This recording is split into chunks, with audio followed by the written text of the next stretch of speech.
everyone, and welcome to My Relationship with Food. I'm Lisa, and today I'm going to be showing you how to make this delicious dairy-free pesto sauce.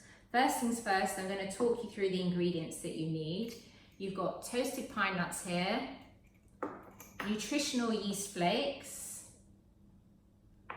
Maldon sea salt, olive oil, and fresh basil leaves. You're also going to need a mini food processor. So first things first, I'm going to blend the basil leaves by putting them into my food processor. I just want to finely chop these before I add the other ingredients. So in goes with the leaves. So just to let you know, when you buy fresh basil leaves, unless you have it in your garden, this recipe requires 50 grams, but you'll actually probably need to buy 100 grams because once you cut off the stalks, you'll be left with about 50 grams. So just make sure when you follow this recipe that you buy about 100 grams first. So first things first, lid goes on, and then we are going to blend.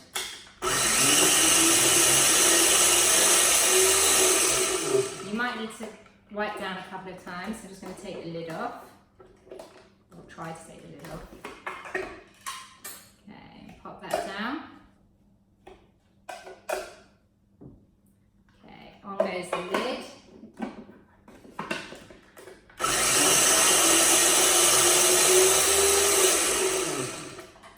Okay, so that's chopped up. Now I'm going to add my toasted pine nuts. So my pine nuts, I've roasted them in the oven for about 15 minutes.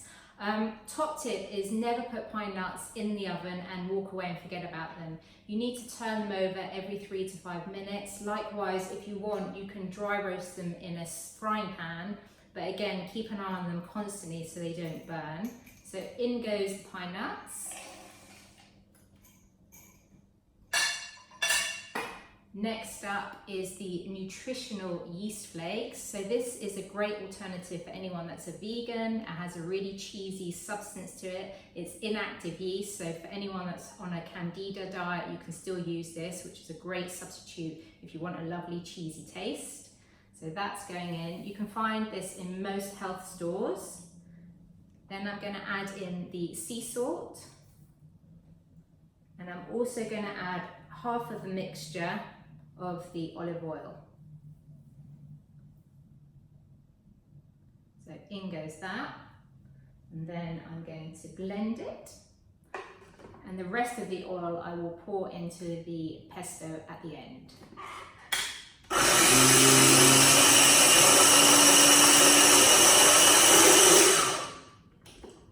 Give it a little wipe down. So I like my mixture to be quite coarse, so you don't really need to blend for too long. But I just like to give one little scrape around the edges. On goes the lid.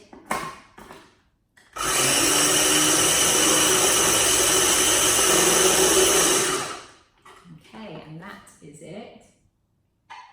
So I've got a Kilner jar here that I'm going to pop my sauce into, remembering to pour the extra olive oil in. Be careful of the blade once you release that. So just scrape off any excess pesto because you don't want to be wasting that. Pop that there. And then release the food processor and then pop that into your jar, your kiln jar.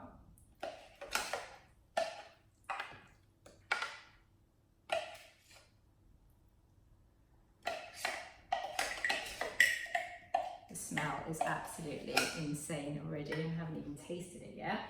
And then I'm going to pour in the remaining oil here just to loosen it up a fraction.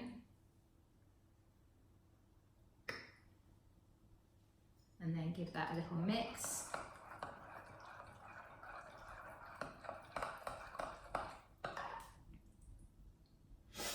Smells amazing. So just to say that you can use this recipe on something like a gluten-free bread. You can try my little loaf recipe, or you can put this on a fish recipe, anything. It's great to keep in the fridge. You can have it in the fridge for about 7 to 10 days, and trust me, once you make it, you'll never go back to using Parmesan.